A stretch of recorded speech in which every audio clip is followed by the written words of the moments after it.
Tenemos allí una noticia importante que tiene que ver con este tiroteo que ocurrió en Montreal. Es una de las noticias que ocupan las principales portadas de noticias. Y hay una pregunta que está dando vuelta por allí. ¿Están muriendo más policías en acto de servicio? La semana pasada y hasta hace unos días atrás hemos tenido aquí también en Ontario fallecimiento de personas en servicio. Ayer o antes de ayer un policía también recibió impactos de bala cuando fue a buscar a alguien o tenía una orden de cateo sobre una casa y demás, ¿no? El lunes se cumplió la tercera vez en menos de 2 semanas que un agente de policía en Canadá fue asesinado, ¿no? Entonces se están haciendo esta pregunta en este concurrido barrio de Montreal que fue puesto bajo confinamiento ayer tras un enfrentamiento armado en un hotel que dejó un policía, un civil y un sospechoso muerto. Otro agente y un transeúnte resultaron heridos. El tiroteo marcó la tercera vez que un agente de policía en Canadá fue asesinado en menos de 2 semanas, lo que plantea interrogantes sobre si la violencia contra los agentes está aumentando.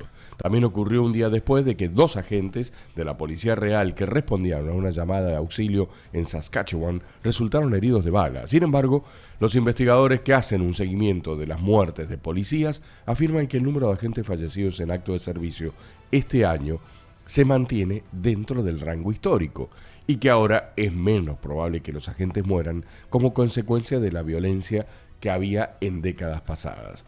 Es importante comprender que un breve periodo de muertes no necesariamente constituye una tendencia o una oleada de muertes de agentes de policía en acto de servicio. Esto lo dijo un profesor de criminología de la Universidad de Ottawa. Otro de los temas importantes tiene que ver con la inflación. Las repercusiones de la guerra en Irán impulsan la inflación a su nivel más alto desde 2023.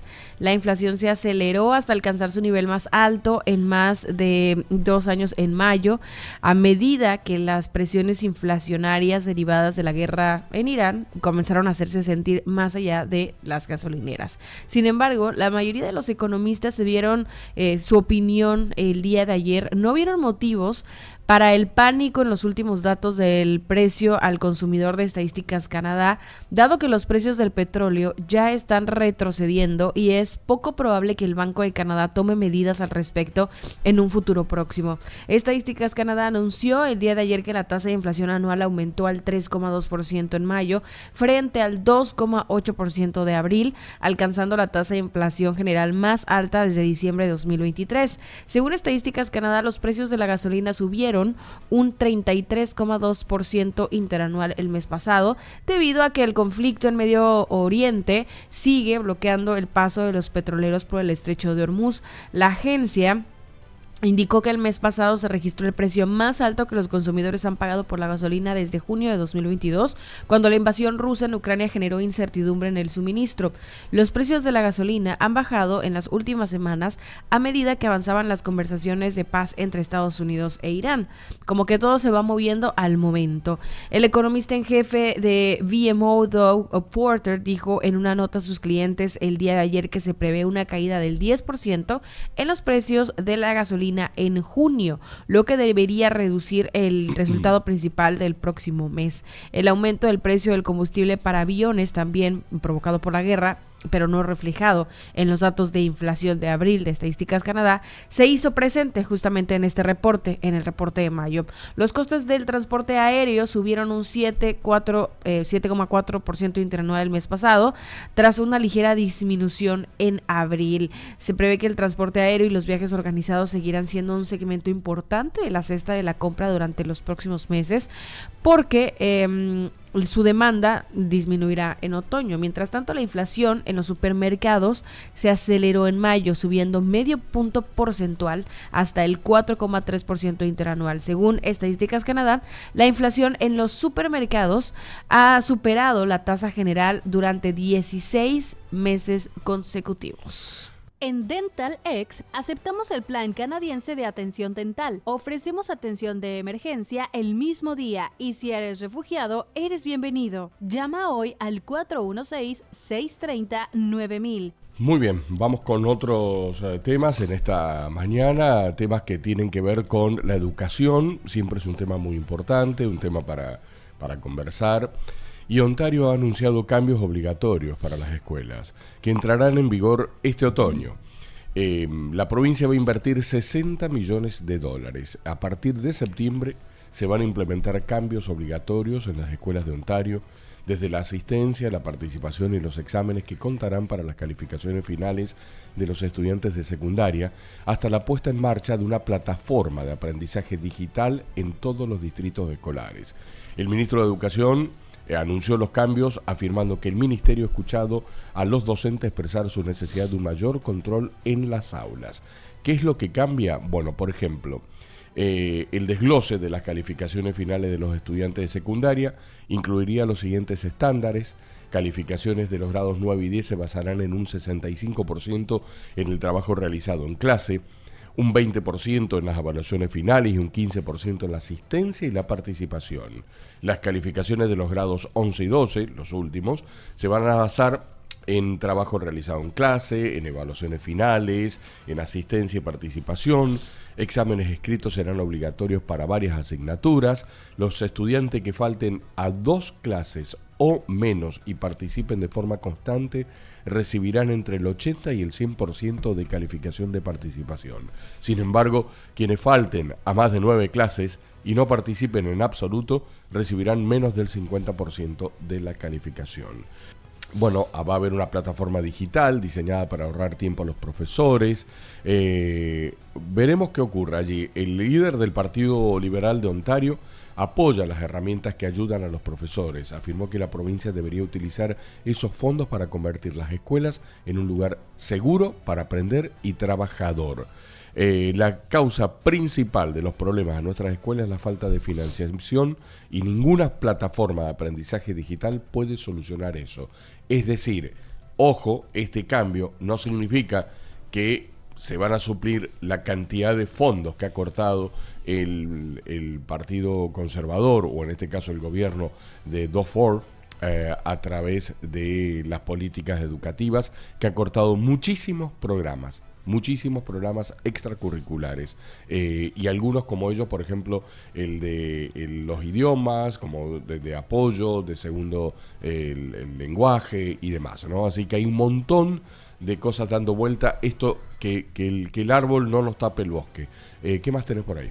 Bueno, también hay información que tiene que ver con que el acuerdo de Canadá para la compra de vehículos eléctricos chinos amenaza el comercio con Estados Unidos. Esto advierten los fabricantes de automóviles. Los líderes de la industria automotriz canadiense criticaron duramente el día de ayer la afirmación de la ministra de Industria, Melanie Joly, de que los fabricantes de automóviles chinos están interesados en formar empresas conjuntas para fabricar vehículos eléctricos con mano de obra, piezas y estándares canadienses. Y dijeron que el impulso de Ottawa hacia China amenaza las posibilidades de Canadá de llegar a un acuerdo en la mesa de negociación comercial con Estados Unidos. A medida que se acerca la fecha límite del 1 de julio para la renovación del acuerdo y Ottawa se encuentra en medio de una delicada negociación con la administración Trump sobre el grado de alineación con China, un viaje realizado la semana pasada por Joly a China, acompañado por varios ejecutivos de minería, inversión y negocios, pero sin ningún fabricante de automóviles canadiense,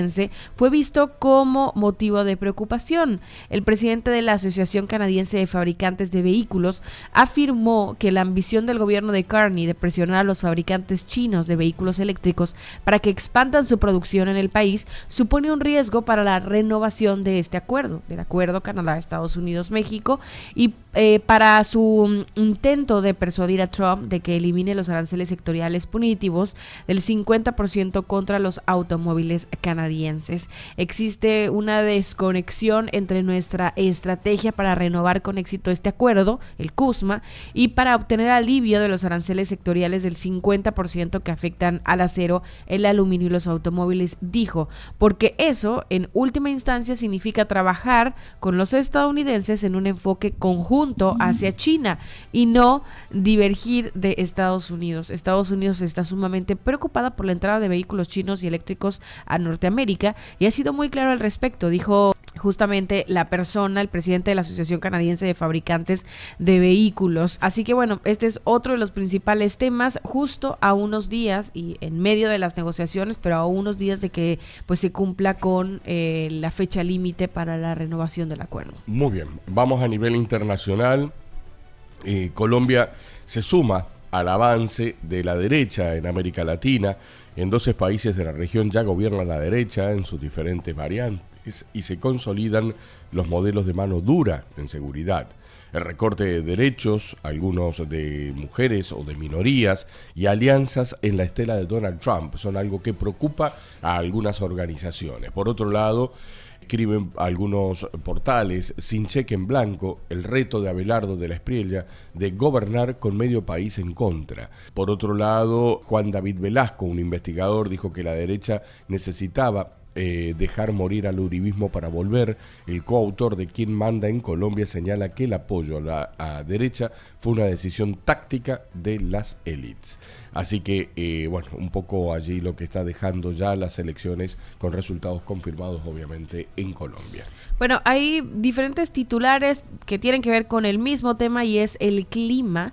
En Europa, una ola de calor se recrudece, al menos 2 niños fallecidos. En Francia, las temperaturas previstas fueron de 36 a 43 grados Celsius y las autoridades decretaron alerta roja, la máxima posible en la mitad de todo el país. El calor asfixiante que golpea el oeste de Europa, vinculado al cambio climático, se intensificó el día de ayer, especialmente en Francia, donde 2 niños fueron hallados fallecidos dentro de un automóvil. Se trata de la segunda ola de calor para millones de europeos en menos de un mes. Según el consenso científico, el cambio climático provocado por la actividad humana hace más intensos los fenómenos meteorológicos extremos. Pero no solo ahí, también Italia declaró alerta roja por calor. El Ministerio de Salud de Italia declaró hace instantes la alerta roja por calor en 15 ciudades, entre ellas Roma y Milán, y advirtió que el número aumentará a 16 para el miércoles. El oeste de Europa afronta el episodio de calor extremo, según el consenso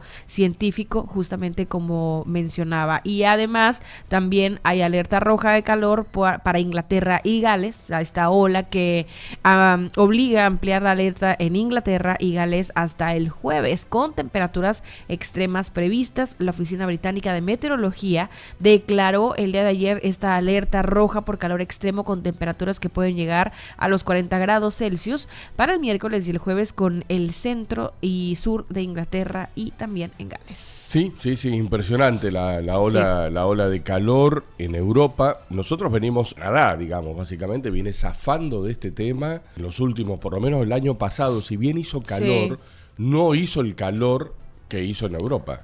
No lo hizo. Y también, así me parece que también como cuando sucede el tema del frío extremo, que cuando realmente se llegan a temperatura de menos 20, menos 25, son solamente unos cuantos días, no es una temporada larga. Este invierno fue diferente, este invierno fue demasiado intenso, y un poquito que se está viendo del otro lado con el tema del calor, días muy calientes, son días seguidos con este clima, y esto es algo que en ciertos lugares pues no es normal, ¿no? A lo mejor en Latinoamérica dicen, bueno, estas temperaturas son normales para nosotros, pero no así en otras partes del mundo, como en Europa, que están teniendo estas temperaturas como la de calor, y estas son las temperaturas que se marcan en el termómetro. La sensación térmica suele ser mucho más alta. Sí, claro, estoy mirando las temperaturas en el país.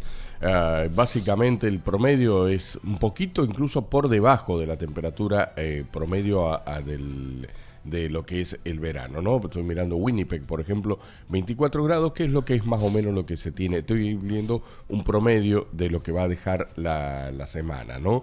Ottawa, por ejemplo, con temperaturas del promedio, alrededor de 25 grados de temperatura máxima durante toda la semana, con un poco de pico de calor hacia el fin de semana. Toronto, vamos a mirar un poquito por lo que dice por acá, casi 30 grados hacia el fin de semana o al arranque de la semana, pero como decimos, temperaturas que son de la época, ¿no? Estamos amaneciendo con 14 grados.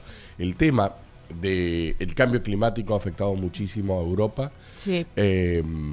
Y por sobre todas las cosas no dejan descansar las mínimas. Este es uno de los temas, más allá de las máximas, porque bueno, sí, tenemos máximas de 30 y pico de grados durante el día, pero hay veces que no te deja descansar en la noche, porque en la noche tenés temperaturas, yo estoy mirando en este momento Madrid, en las noches tenés temperaturas de 24 o 25 grados. Sí, no hay descanso. Sí, es ¿no? Justo lo que mencionaba un poquito de la temperatura tan extrema que se queda y que no solamente en un día, 2 días, sino temporadas largas y como bien dices, no cesa ni siquiera en un horario del día. Es por eso que se emiten este tipo de alertas, ¿no? Sí, 28 grados ya a las 5 de la mañana, 6 de la mañana en Madrid es muchísimo, ¿no? Así que bueno, mirando un poco ese aspecto. Bien, voy cerrando por acá el capítulo internacional de lo que va dejando la mañana. Rubio ha comenzado una gira por el Golfo para presentar el acuerdo preliminar entre Estados Unidos e Irán. Una última, Celi. Bueno, justo, Irán dice que mantendrá el control de Hormuz, los últimos detalles de la guerra en Medio Oriente tras los ataques de Estados Unidos e Israel contra el régimen islámico de Irán y el inicio de las negociaciones para lograr la paz. Y hablando de Irán, lo tendremos a más detalle con el tema del reporte mundialista, pero el día de ayer en la ciudad de Toronto, en una de las transmisiones de partido en el Nathan Phillips Square, se quitó la transmisión, se canceló precisamente en medio de la proyección del partido entre Bélgica e Irán. La proyección para aficionados de este partido entre Irán y Bélgica, que corresponde a la actividad del Mundial y a la actividad de las fiestas de aficionados en la ciudad, se interrumpió tras el inicio de protestas sorpresivas relacionadas con la guerra entre Estados Unidos e Irán. Durante la proyección en Nathan Phillips Square estallaron manifestaciones entre la multitud. La mayoría de los manifestantes ondeaban la bandera del león y el sol, que fue la bandera oficial del país hasta la Revolución Islámica de 1979. La proyección ante un pequeño público se interrumpió brevemente y bueno, es así como también no dejan de suceder obviamente este tipo de manifestaciones de protestas en una situación como pues el conflicto en Medio Oriente.